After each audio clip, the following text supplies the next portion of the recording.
आज एक अधिसूचना जो हुई है उसके पश्चात इस विषय में सोशल मीडिया के माध्यम से हो या फ़ोन कॉल के माध्यम से बहुत सारे साथियों ने संपर्क भी किया। साथियों, बड़े लंबे समय से जो है बहुत सारे विषयों को लेकर बहुत सारी चर्चाएं हुई हैं, लेकिन आज जो है एक जो अधिसूचना विशेषकर जो हमारा हायर ग्रेड पे को लेकर हुई है, उस अधिसूचना को लेकर जो है लगातार बहुत सारे साथियों ने जो संपर्क भी किया और ये अधिसूचना जो हुई है, मुझे लगता है कि इस अधिसूचना से जो कर्मचारियों को नुकसान होगा वो हर एक कर्मचारी समझते हैं। कुछ कर्मचारियों को हालांकि इस अधिसूचना से नुकसान नहीं भी होगा, लेकिन फिर भी जो भी साथी इस अधिसूचना की अहमियत समझते हैं वो जान सकते हैं कि इस अधिसूचना से जो है हमारे बहुत सारे साथियों को नुकसान हुआ है। ये जो उच्च वेतनमान जो को लेकर एक अधिसूचना 2022 में उस समय की सरकार ने की थी और उस अधिसूचना को करवाने में हमारे बहुत सारे साथियों ने जो हमसे जुड़े थे उन्होंने बहुत मेहनत की थी। जितना हमसे उनका सही तरह से जो भी हमसे हो सकता था हमने उस समय भी कोशिश की थी कि कर्मचारियों का जो ये हक है वो हमारे साथियों को मिलना चाहिए। इस विषय के ऊपर फिर से आना चाहता हूँ। जो हाई ग्रेड पे को लेकर अधिसूचना आज एक विड्रॉ हुई है, जो अधिसूचना 2022 में हुई थी, जिसे हम राइडर भी कहते हैं। साथियों, इस अधिसूचना से जो है हमारे बहुत सारे ऐसे कनिष्ठ साथी जिनको काफ़ी जो है वो लाभ भी मिला था और जो उनका हक था वो कह सकते हैं कि वो उनको मिला था। और आज जिस तरह से अधिसूचना हुई है उससे जो है हमारे बहुत सारे साथियों को मिनिमम 10,000 और 20,000 तक का जो है नुकसान, या इससे भी ज़्यादा हो सकता है, लेकिन 10 से 20,000 की कैटेगरी में लगभग जो है 99% कर्मचारी आते हैं जिनको 10 से 20,000 का नुकसान जो है हर महीने होने जा रहा है। मैं आप सभी से यही कहना चाहता हूं कि इतना बड़ा नुकसान कर्मचारियों को जो है वो मुझे लगता है कि उनकी आर्थिकी, उनकी जो दिनचर्या कहें या उनके जो प्लानिंग्स कहें, उन सबको जो है इससे बहुत ज़्यादा नुकसान हो रहा है। मैं आप सभी से यही निवेदन करता हूं कि इस विषय में जो भी कर्मचारी साथी इस दायरे में आते हैं वो तो लगातार संपर्क भी कर रहे हैं। बहुत सारे कर्मचारी साथी ये चाहते हैं, बहुत सारे क्या हर एक साथी चाहता है कि इस अधिसूचना को सरकार जो है वापस ले, और साथ में बहुत सारे ऐसे कर्मचारी जो इस अधिसूचना के दायरे में नहीं भी आते वह भी लगातार संपर्क कर रहे हैं, जो कर्मचारी हित में हमेशा आवाज बुलंद करते रहे हैं, कर्मचारी हित चाहते हैं, समाज का हित चाहते हैं। उनका भी यही कहना है कि इस अधिसूचना से जो है बहुत सारे साथियों को नुकसान होगा और ये नुकसान जो है बिल्कुल भी सही नहीं है। और मैं भी इस बात को मानता हूं, और ये नुकसान हमारे कर्मचारियों के साथ एक बहुत बड़ा भेदभाव है। कर्मचारियों को इससे बहुत बड़ा नुकसान होगा और इस अधिसूचना को हम चाहते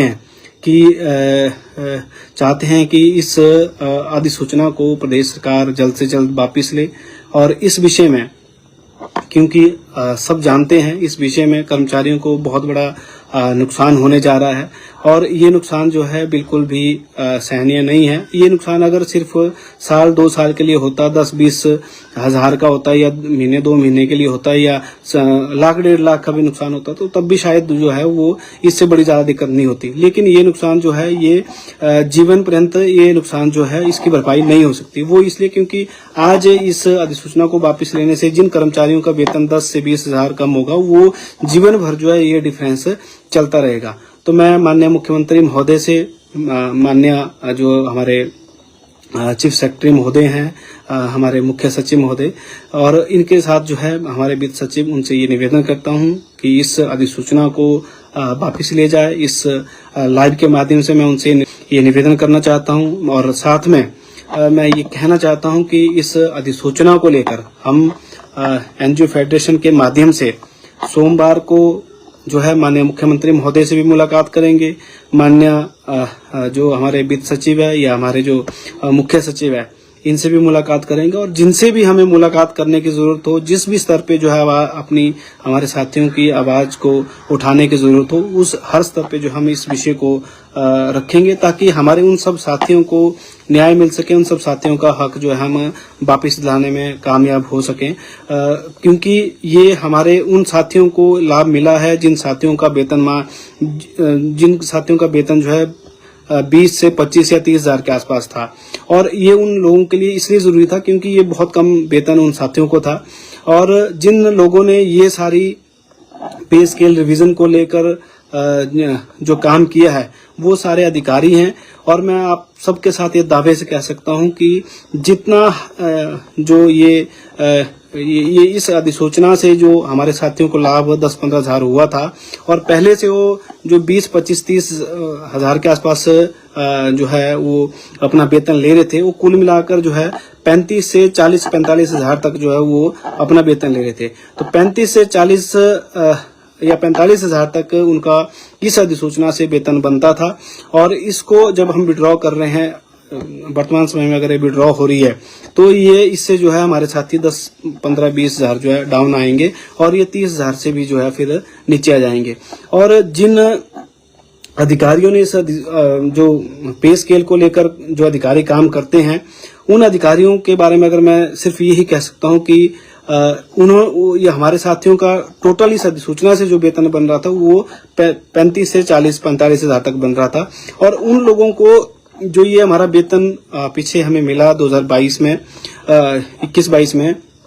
उस वेतनमान से उनका इतना तो जंप लगा है। जंप का मतलब उनकी पेमेंट अगर 1.5 लाख थी तो उन अधिकारियों की पेमेंट जो है कम से कम 2 लाख हुई है। उनको 50-50 हजार का सीधे ही एक वेतनमान से फायदा हुआ है, जबकि हमारे साथियों को जो है उस वेतनमान से सिर्फ 1000-2000 या कई हो सकता है कि कईयों की रिकवरी भी हो रही थी। लेकिन उस समय इस अधिसूचना को करने का सिर्फ यही मतलब था कि जिन लोगों की या रिकवरी हो रही है या जिन लोगों को कुछ दिक्कतें आ रही थी या जिन लोगों को लगभग नाम मात्र वेतन उनका बढ़ रहा था, इस अधिसूचना से जो है हमारे साथियों को काफी जो एक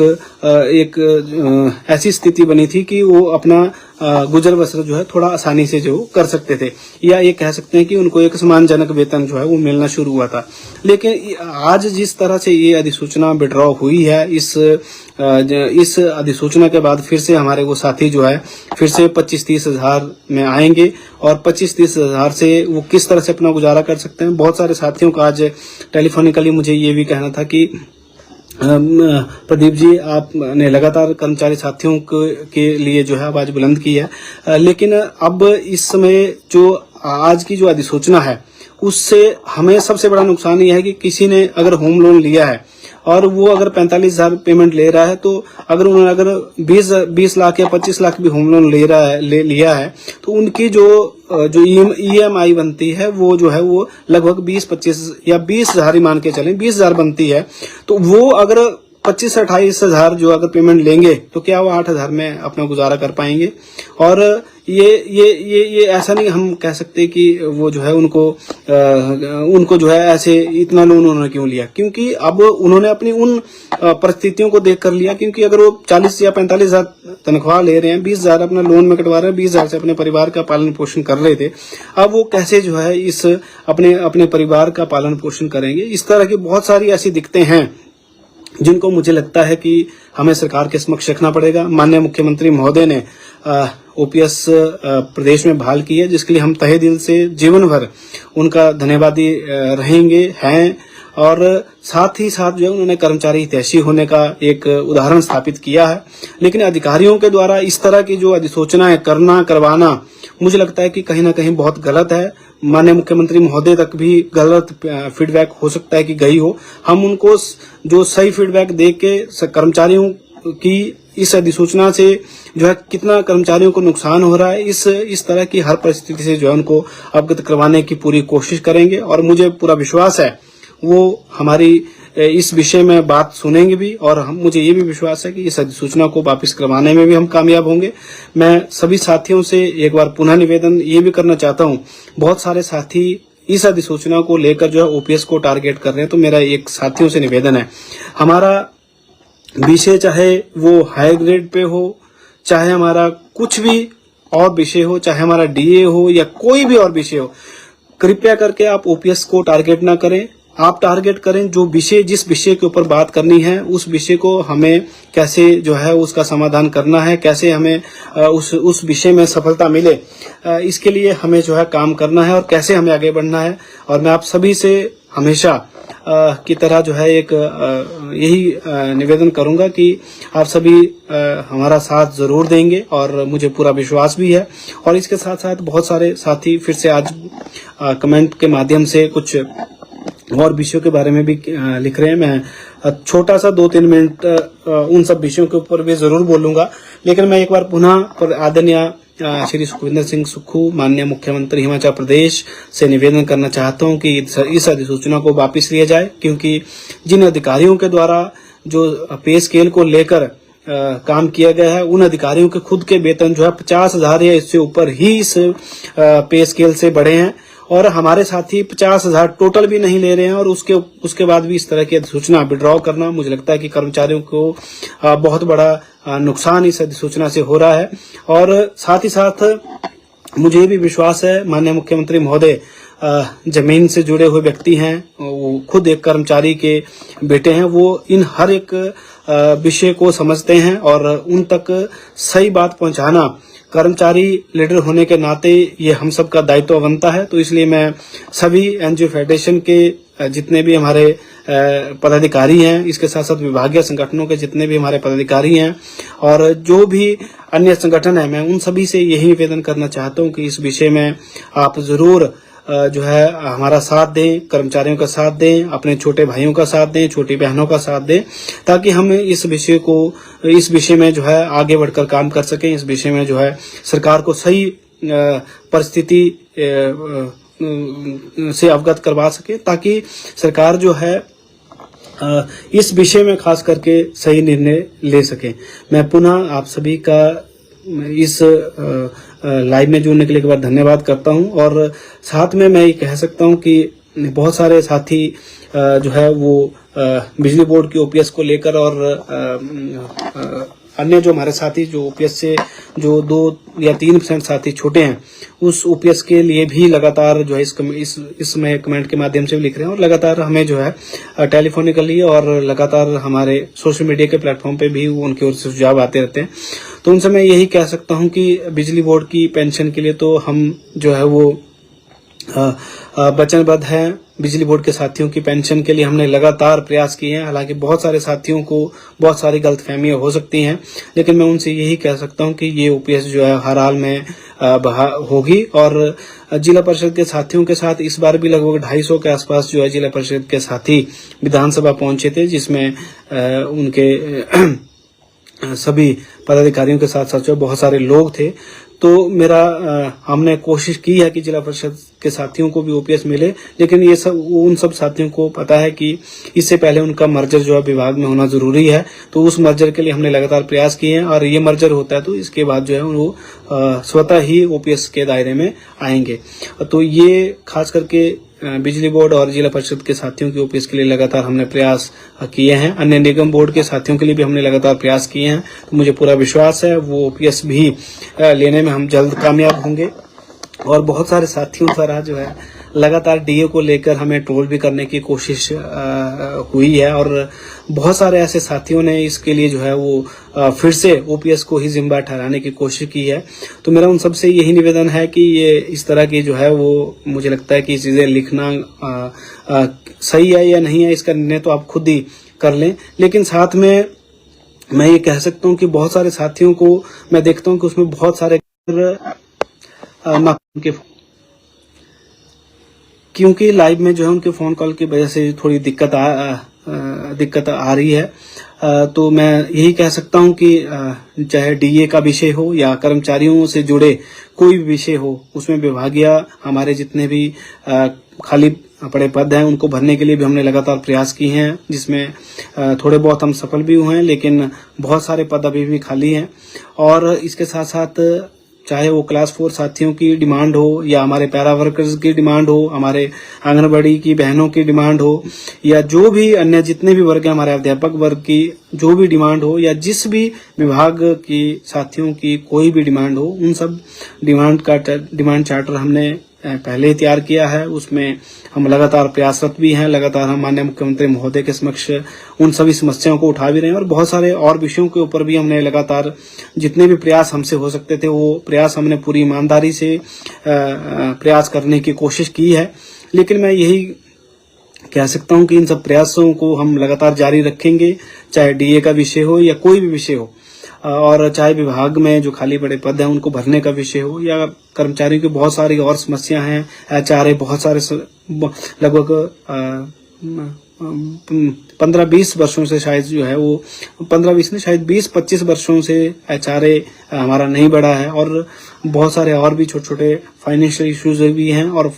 कुछ ऐसे इशू भी हैं जो फाइनेंशियल नहीं है। तो इन विषयों के ऊपर भी हम लगातार जो है वो काम कर रहे हैं। डीए के विषय में मैं यही कह सकता हूँ कि हमारी पूरी कोशिश है कि दिवाली से पहले हमें डीए का जो खास करके जो अनाउंसमेंट हुई है वो डीए जरूर मिले और उसके साथ साथ जो है 4% डीए और हमें दिवाली से पहले मिले। इसके लिए हम लगातार प्रयासरत हैं। हमारे जो रिटायरी साथी हैं उनका बहुत सारा एरियर और हमारे वर्किंग में भी जो साथी हैं उनका भी बहुत सारा एरियर फंसा है, उसको लेकर भी हम जो है कोशिश कर रहे हैं कि कम से कम ये किस्त जो है दिवाली तक जरूर मिले। लेकिन मैं फिर से इन सब विषयों के ऊपर यही कह सकता हूं कि इन विषयों के ऊपर हम लगातार प्रयासरत हैं। आप सभी का सहयोग भी अपेक्षित है। और अंत में मैं पुनः यही कह सकता हूं कि इन सब विषयों के ऊपर हम जरूर लगातार प्रयासरत हैं रहेंगे। लेकिन एक जो विषय बड़ा है उसको लेकर हमारी कल एनजीओ फेडरेशन की बैठक भी हमने गूगल मीट के माध्यम से रखी है। उसमें जो भी निर्णय संगठन की ओर से होगा उस निर्णय के अनुसार हम आगे बढ़ेंगे। लेकिन मैं ये कह सकता हूं कि सोमवार को माननीय मुख्यमंत्री महोदय से भी और माननीय जो हमारे चीफ सेक्रेटरी महोदय है, वित्त सचिव महोदय, उन सबसे मुलाकात करके ये जो हायर ग्रेड पे का इशू जिसको लेकर आज एक अधिसूचना हुई है, जिसमें इस हम राइडर ही कह सकते हैं, इस राइडर को जो विड्रॉ करने के बारे में जो है आज एक जो अधिसूचना हुई है, इस अधिसूचना को लेकर हम पूरे दमखम से इन सभी चाहे वो अधिकारी हो, चाहे माननीय मुख्यमंत्री हो या और भी कोई नेतागण जिनसे हम उस परसों जो है इस विषय को रख सकें, हम रखेंगे। और मैं पुनः एक बार यही कह सकता हूं कि इस अधिसूचना को वापस करवाने के लिए हम जो है पुरजोर कोशिश करेंगे और मुझे ये भी विश्वास है कि इस अधिसूचना को वापस करवाने में हम जरूर सफल होंगे। बहुत सारे साथियों की ओर से लगातार प्रयास भी किए जा रहे हैं, उनके द्वारा बैठकें भी की जा रही हैं, उनके सुझाव भी हमें आ रहे हैं। आप सबके सुझाव भी आमंत्रित हैं। सोशल मीडिया के हर एक प्लेटफॉर्म पे आप सुझाव दे सकते हैं। इस लाइव के कमेंट्स के माध्यम से भी आप सुझाव दे सकते हैं। व्यक्तिगत रूप से भी आप व्हाट्सएप या फेसबुक के मैसेंजर के माध्यम से आप सुझाव दे सकते हैं और कोशिश करें कि टेलीफोनिकली भी जो है अगर आप सुझाव देना चाहते हैं तो वो आप सुझाव दे सकते हैं। लेकिन मैं आप सभी से यही निवेदन करना चाहूंगा कि जो है आप सभी ये जो हमने आज तक जितने भी प्रयास किए हैं, इन प्रयासों को लेकर आप सभी के जो सहयोग हमें मिला है, इसके लिए मैं आप सभी का पुनः धन्यवाद करना चाहता हूँ। और आज के लाइव में आप सभी जुड़े हैं, इसके लिए मैं आप सबका धन्यवाद करना चाहता हूँ। और हमेशा आप सब जानते हैं जो सत्य की जीत हुई है और इस विषय में क्योंकि हम कर्मचारी साथियों के साथ जो अन्याय हुआ है, या ये कह सकते हैं कि हमारे कर्मचारी साथी जिन लोगों को इससे जो है बहुत ज्यादा नुकसान हो रहा है, हम उन सब के साथ हमेशा खड़े थे, खड़े रहेंगे। मैं आप सभी का एक बार पुनः इस लाइव में जुड़ने के लिए और मेरे विचार सुनने के लिए धन्यवाद करता हूं। जय हिंद, जय कर्मचारी एकता।